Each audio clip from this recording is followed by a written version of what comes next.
আন্দোলনকে মিসমার করে দেওয়া হয়েছে। আপনারা কি কোনো শুনেছেন ওই রাজনৈতিক দলগুলো একদিনও বলতে যে ওখানে আমাদের কি কি অবদান ছিল? শুনেছেন কৃতিত্ব নিতে? বরং কেউ স্বীকার করছে না তারা সেদিন কি কি অবদান রেখেছিল। সুতরাং ওই ঘটনার পর আমি নিজে চাকরি হারিয়েছি, আমি জানি। সুতরাং এটাই ইতিহাসের নিয়ম যে যখন একটা সাফল্য আসে তখন এর কৃতিত্ব সবাই জাহির করে। আমরা যারা জুলাইয়ের সংগ্রামী, আমাদেরকে মনে রাখতে হবে যে আমরা ফ্যাসিবাদের একটা পতন ঘটাতে পেরেছি এবং একটা স্বাভাবিক জীবনে থাকতে পেরেছি। ফ্যাসিবাদ যদি আবার ফিরে আসে, ওই যেটা আমাদের অপূর্ণাঙ্গ ছিল, যেটা হওয়ার কথা ছিল, কিন্তু ওই জীবনই আমাদের আবার হতে পারে। সুতরাং ওই স্বপ্নটাকে ওই খারাপি জায়গাটা থেকে বা ওই অমঙ্গলের জায়গাটা থেকে চিন্তা করে আমাদেরকে ঐক্যবদ্ধ থাকতে হবে এবং জুলাইয়ের যে স্বপ্ন, রাষ্ট্র গঠনের যে সংস্কারের যে আকাঙ্ক্ষা, সেটার জন্য সবাইকে কাজ করতে হবে। আমরা সবাই একতাবদ্ধ থাকবো ইনশাআল্লাহ। কারো কষ্ট থাকবে না, কষ্ট আমরা একের পর এক দূর করতে পারবো। এবং অবশ্যই বিডি জবস শুধু না, আরো অন্যান্য যারা জুলাইয়ের জন্য কাজ করতে আগ্রহী তারা আমাদের সাথে থাকবেন। তারা কষ্ট পাবেন যদি আমাদের বিভেদ হয়, তারা আনন্দিত হবেন যদি আমরা ঐক্যবদ্ধ থাকি। সবাইকে অনেক ধন্যবাদ। আমরা আমাদের যা পাওয়ার একটা পেয়ে গেছি। আমি নিজেকে প্রবোধ দিই এই কথা বলে। আপনারা অনেকে হা হুতাশ করেন, আমার কাছে কিন্তু কোনো হা হুতাশ মনে হয় না। কেন হয় না জানেন?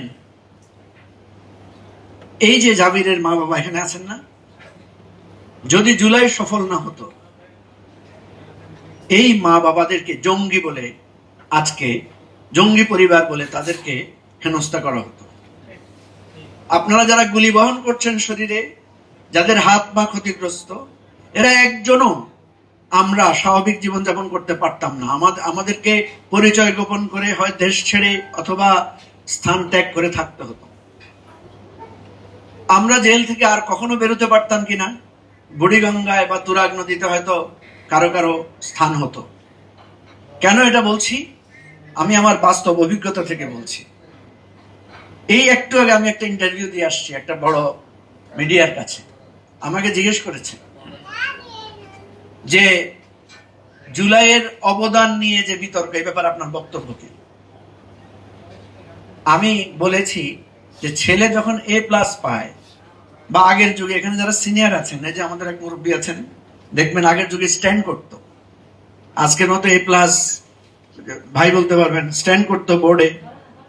হ্যাঁ, first stand, second stand, third stand, এদের ছবি আসতো পত্রিকায়।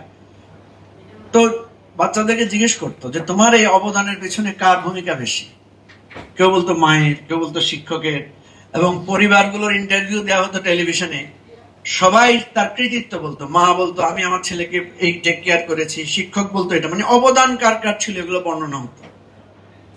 আর যখন ছেলে ফেল করত বা মেয়েটা ফেল করত, তখন বাবা দোষ দিত মায়ের, মা দোষ দিত শিক্ষকের, শিক্ষক দোষ দিত নানা ধরনের, একে অপরের দোষারোপ করত।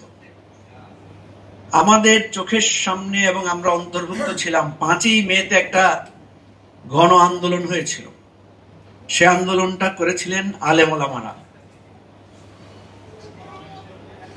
আজকে যে রাজনৈতিক দলগুলো আছে, প্রধান দুটি দল বিএনপি এবং জামাত, এরা জুলাইতে যে অবদান রেখেছে তার চাইতে 100 গুণ বেশি অবদান তারা 5ই মের আন্দোলনের পেছনে তারা রেখেছিল। যদি সাক্ষী দিতে হয়, রাজ সাক্ষী আমি দিতে পারবো। অনেক বেশি